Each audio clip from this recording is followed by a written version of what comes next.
नमस्कार, आप हैं IBN 7 के साथ। आइए एक नजर डालते हैं देश भर की 100 खबरों पर। दिल्ली के पूर्व कानून मंत्री सोमनाथ भारती की अग्रिम जमानत पर आज दिल्ली हाईकोर्ट फैसला सुनाएगा। सोमनाथ भारती पर पत्नी की हत्या की कोशिश और घरेलू हिंसा का आरोप है। इस मामले में दिल्ली हाईकोर्ट में गुरुवार को सुनवाई हुई थी, जिसके बाद अदालत ने फैसला सुरक्षित रख लिया था। सोमनाथ की अर्जी पर हाईकोर्ट ने उन्हें गिरफ्तारी से छूट दे दी थी। पश्चिमी दिल्ली के रघुवीर नगर इलाके में पुलिस कार्रवाई से नाराज गुस्साए लोगों ने नारेबाजी करते हुए रोड जाम कर दिया। पुलिस ने भीड़ हटाने के लिए बल का प्रयोग किया और आंसू गैस के गोले दागे। दरअसल सोमवार को एक महिला और उसके 2 बच्चों की हत्या कर दी गई थी। घर वालों का आरोप है कि एक तरफा प्यार में अंधे मकान मालिक ने कत्ल की वारदात को अंजाम दिया। पूर्वी दिल्ली के जाफराबाद इलाके में 7वीं क्लास में पढ़ने वाले 13 साल के एक नाबालिग बच्चे का अपहरण कर उसकी निर्मम तरीके से हत्या कर दी गई। लावारिस शव समझकर पुलिस ने उसका अंतिम संस्कार कर दिया। शव को लावारिस समझकर अंतिम संस्कार करने पर परिजनों ने पुलिस के खिलाफ प्रदर्शन किया। पुलिस ने इस मामले में 2 नाबालिग आरोपियों को गिरफ्तार किया। कोयला घोटाले में पूर्व प्रधानमंत्री मनमोहन सिंह को समन किए जाने की अर्जी पर सीबीआई आज कोर्ट में अपना जवाब सौंपेगी। दरअसल इस केस में आरोपी पूर्व कोयला राज्य मंत्री दसाई नारायण राव ने सोमवार को इस अर्जी का समर्थन किया। कोयला घोटाले के आरोपी और झारखंड के पूर्व मुख्यमंत्री मधु कोड़ा ने सीबीआई की विशेष अदालत में मनमोहन सिंह की पेशी को लेकर अर्जी दायर की थी। घोटाले के बाकी आरोपियों ने भी कोर्ट के सामने अर्जी का समर्थन किया। यूपी के NRHM घोटाले में मायावती की मुश्किल बढ़ सकती है। सीबीआई पूर्व मुख्यमंत्री से पूछताछ की तैयारी में है। माना जा रहा है कि इसी मुद्दे पर आज 12 बजे मायावती प्रेस कॉन्फ्रेंस करेंगी। टिकट कटने से नाराज जेडीयू विधायक दाऊद अली ने नीतीश कुमार के खिलाफ मोर्चा खोल दिया है। दाऊद अली ने कहा है कि नीतीश इस भ्रम में ना रहें कि मुसलमान का टिकट काटने के बाद भी मुसलमान उन्हें वोट देंगे। नीतीश ने एक मजबूर के बेटे का टिकट काटा है और इसका खामियाजा उन्हें भुगतना होगा। साथ ही दाऊद अली ने कहा है कि उन्हें बीजेपी से हाथ मिलाने में कोई परहेज नहीं है। जगदीशपुर से टिकट नहीं मिलने से नाराज आरजेडी प्रवक्ता और पार्टी के राष्ट्रीय महासचिव श्री भगवान सिंह कुशवाहा ने बगावत का झंडा बुलंद कर दिया है। कुशवाहा ने लालू और उनके दोनों बेटों पर पैसे को लेकर टिकट बेचने का आरोप लगाया। भाजपा के वरिष्ठ नेता चंद्रमोहन राय अपने बेटे को टिकट न दिए जाने से नाराज हैं। चंद्रमोहन राय ने पार्टी पर आरोप लगाया कि बीजेपी ने उनके स्थान पर जिसको टिकट दिया है वह पार्टी का सदस्य ही नहीं है। एनडीए की सहयोगी आरएलएसपी जब अपने उम्मीदवारों का ऐलान कर रही थी तभी हंगामा हुआ। हंगामा करने वाले कार्यकर्ता का आरोप है कि उनके पार्टी को खड़ा करने में 50 लाख का खर्च किए, लेकिन उसे टिकट नहीं दिया गया। कार्यकर्ता अशोक गुप्ता का आरोप है कि अपने क्षेत्र नरकटिया में पार्टी को खड़ा करने के लिए उन्होंने लाखों खर्च किए और जब टिकट देने की बारी आई तो कुशवाहा ने नरकटिया से अपने दामाद को टिकट दे दिया। हंगामे के बीच पार्टी अध्यक्ष उपेंद्र कुशवाहा प्रेस कॉन्फ्रेंस छोड़कर चले गए, लेकिन उन्होंने एनडीए में सब कुछ ठीक होने के संकेत दिए। उधर एलजेपी नेता चिराग पासवान ने आज और 9 सीटों पर पार्टी के उम्मीदवारों का ऐलान किया। यानी कल हमने देखा किस तरीके से और नए उम्मीदवारों का ऐलान हुआ एलजेपी की तरफ से। पार्टी अब तक यहां पे अपने कोटे में से 40 में से 29 सीटों का ऐलान कर चुकी है। टिकट बंटवारे के बाद जब IBN 7 ने चिराग पासवान से उनके जीजा अनिल कुमार साधु की नाराजगी के बारे में पूछा तो उन्होंने कहा कि परिवार की बातों पर वो सार्वजनिक रूप से कुछ नहीं कहेंगे। यूपी के मुख्यमंत्री अखिलेश यादव अपने गठबंधन का चुनाव प्रचार करने के लिए आज पटना पहुंचेंगे।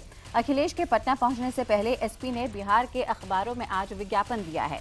बिहार में चुनावों के ऐलान के बाद आज चुनाव आयोग काफी सख्त नजर आया। सोमवार को पुलिस ने बिहार के अलग अलग जिलों से लगभग 1 करोड़ 50 लाख रुपए जब्त किए। इसमें से 1 करोड़ 1 लाख पुलिस ने मोतिहारी जिले से जब्त किए। पुलिस ने ये पैसा जांच के दौरान एक बोलेरो कार से बरामद किए। गाड़ी में सवार 5 लोगों को पुलिस ने हिरासत में लिया। इसके अलावा लगभग 14 लाख रुपए पुलिस ने NH-28 पर चेकिंग के दौरान स्कॉर्पियो और बोलेरो कार से बरामद किए। पुलिस ने इस मामले में 7 लोगों को हिरासत में लेकर पूछताछ की। बिहार चुनाव से पहले अब तक 7 देशों की करेंसी बरामद हो चुकी है। राज्य के अतिरिक्त मुख्य चुनाव आयुक्त R लक्ष्मणन ने कहा है कि अब तक सरकारी संपत्तियों को सबसे ज्यादा नुकसान पहुंचाने के मामले दर्ज किए गए हैं। आरक्षण विवाद के बीच बीजेपी सांसद और दलित नेता उदित राज ने हार्दिक पटेल के आंदोलन को दलित आरक्षण को खत्म करने की साजिश करार दिया। उदित राज ने कहा कि वो 10 लाख लोगों के साथ दिल्ली में पटेल आंदोलन का विरोध करेंगे। आरएसएस के चीफ मोहन भागवत के आरक्षण पर पुनर्विचार की जरूरत वाले इंटरव्यू पर बवाल मच गया। भागवत ने इस बयान पर तमाम दलों ने आपत्ति जताई है। आरजेडी अध्यक्ष लालू यादव ने आरक्षण पर संघ प्रमुख के बयान के बाद तो ताल ठोकते हुए कहा है कि आरक्षण को खत्म करने के लिए संघ प्रमुख ने जो सलाह दी वो अजगर के बिल में हाथ डालने जैसा है। उन्होंने कहा कि ये लोग ऊंची जाति के लोगों को खुश करना चाहते हैं। लालू ने धमकी भरे अंदाज में कहा कि आरक्षण को लेकर जंग और जिहाद होगा और हम उन्हें धूल चटा देंगे। संघ प्रमुख के बयान पर बीजेपी की सफाई देने पर जेडीयू ने निशाना साधा। जेडीयू नेता केसी त्यागी ने कहा कि इस बयान से बीजेपी और आरएसएस के चेहरे से नकाब उतर गया है। बीजेपी सांसद और दलित नेता उदित राज ने भी बयान का विरोध करते हुए कहा कि वो आरक्षण खत्म करने के पक्ष में नहीं है। उन्होंने कहा कि दलित आरक्षण जारी रहना चाहिए। बिहार में एनडीए के सहयोगी मांझी ने भी बयान पर आपत्ति जताई।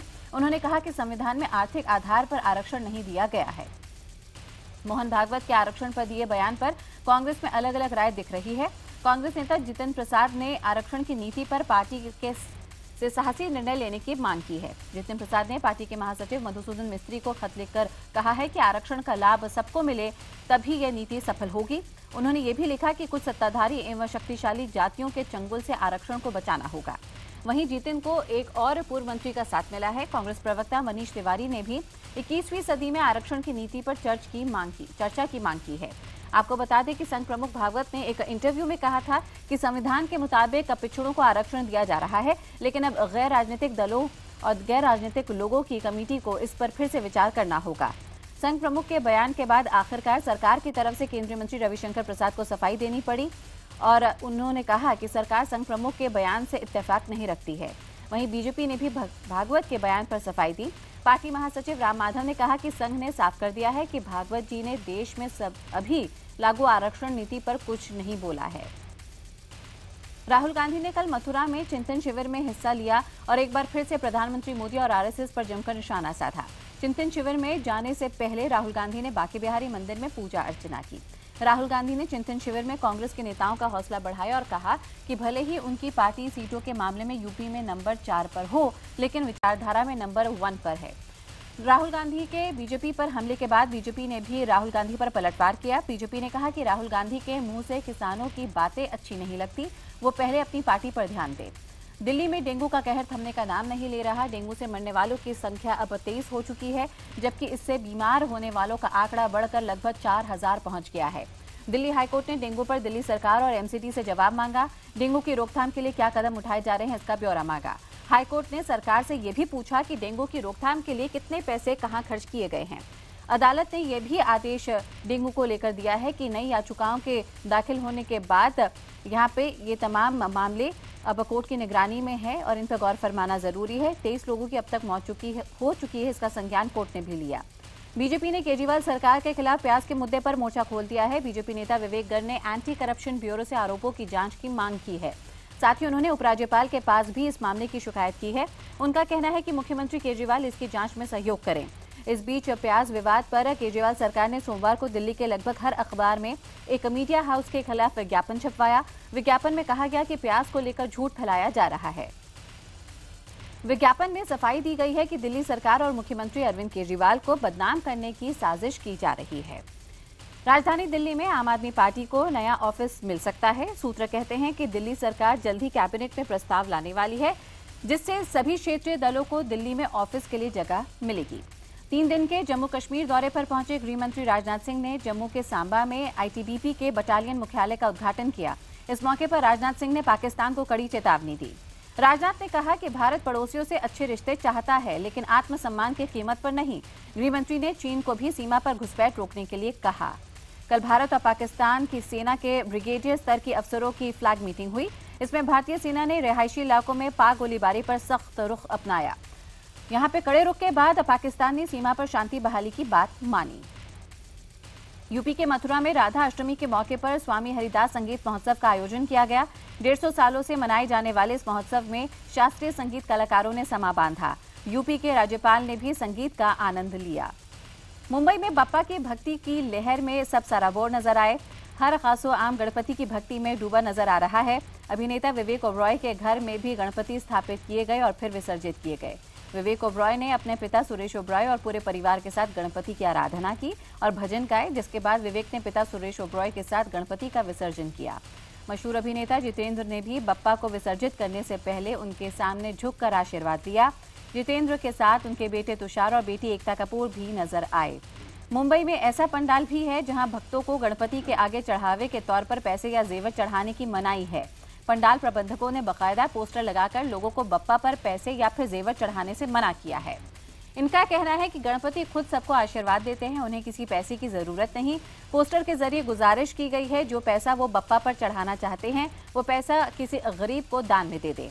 गणपति विसर्जन में महिलाओं के साथ कोई छेड़छाड़ या अनहोनी ना हो, इसके लिए मुंबई पुलिस पूरी तरह से तैयार है। गणपति विसर्जन के समय भीड़ का फायदा मनचले ना उठाएं, इसके लिए मुंबई पुलिस ने 93 यानी कि 93 एंटी मोलेस्टेशन स्क्वाड्स बनाए हुए हैं। हर स्क्वाड में एक महिला समेत 5 पुलिस वाले होंगे। पुलिस मोबाइल फोन से मंचलों की हर एक हरकत को रिकॉर्ड करेगी ताकि कोर्ट में सबूत बनाकर मंचलों को सबक सिखाया जा सके। बकरीद के मौके पर 25, 26 और 27 सितंबर को मुंबई में बीफ बैन को हटाने के लिए कुछ मुस्लिम संगठनों ने बॉम्बे हाई कोर्ट में याचिका दायर की थी, जिसे सोमवार को कोर्ट ने खारिज कर दिया। अब महाराष्ट्र में इस बार बकरीद के मौके पर गाय, बैल, बछड़ा आदि को नहीं मारा जा सकता है। हालांकि अभी भी इन संगठनों के पास सुप्रीम कोर्ट जाने का रास्ता खुला है। महाराष्ट्र में बीफ बैन के चलते और बीफ मारते हुए यहाँ पे काफी विवाद हुआ, जबकि बीफ मारते हुए पकड़े जाने पर 10 साल की सजा का प्रावधान है। पानसरे हत्याकांड से विवादों में आए पुणे की सनातन संस्था पर कांग्रेस और एनसीपी ने बैन की मांग की है। बता दें कि संस्था से जुड़े समीर गायकवाड़ को गोविंद पानसरे हत्याकांड में गिरफ्तार किया गया है। महाराष्ट्र के मराठावाड़ा में गुरुजी श्याम सुंदर कांकड़े 204 अनाथ बच्चों की जिम्मेदारी उठा रहे हैं। ये वो अनाथ बच्चे हैं जिनके माता पिता ने सूखे के चलते फसल तबाह होने और कर्जदार होने के बाद आत्महत्या कर ली थी। महाराष्ट्र के 24,000 गांव सूखे जैसे हालात से जूझ रहे हैं। इस साल 7 सितंबर तक 660 किसान खुदकुशी कर चुके हैं। साल 2014 में महाराष्ट्र में 2568 किसानों ने खुदकुशी की थी। मुंबई के अंधेरी बस डिपो में बेस्ट बस के ड्राइवर की 2 मंचलों ने सरेआम पिटाई की। इस दौरान आसपास मौजूद लोग तमाशबीन बने रहे। मुंबई में एक लड़की ने शराब के नशे में पुलिस स्टेशन में जमकर हंगामा किया। यही नहीं, लड़की ने अंधेरी के पुलिस स्टेशन में पुलिस के सामने भी शराब पी। इस लड़की ने लालबाग के पास एक होटल में भी हंगामा किया था। मौके पर पुलिस पहुंच के उसे हिरासत में ले चुकी थी। बाद में पुलिस ने उसको जुर्माने पर छोड़ा भी।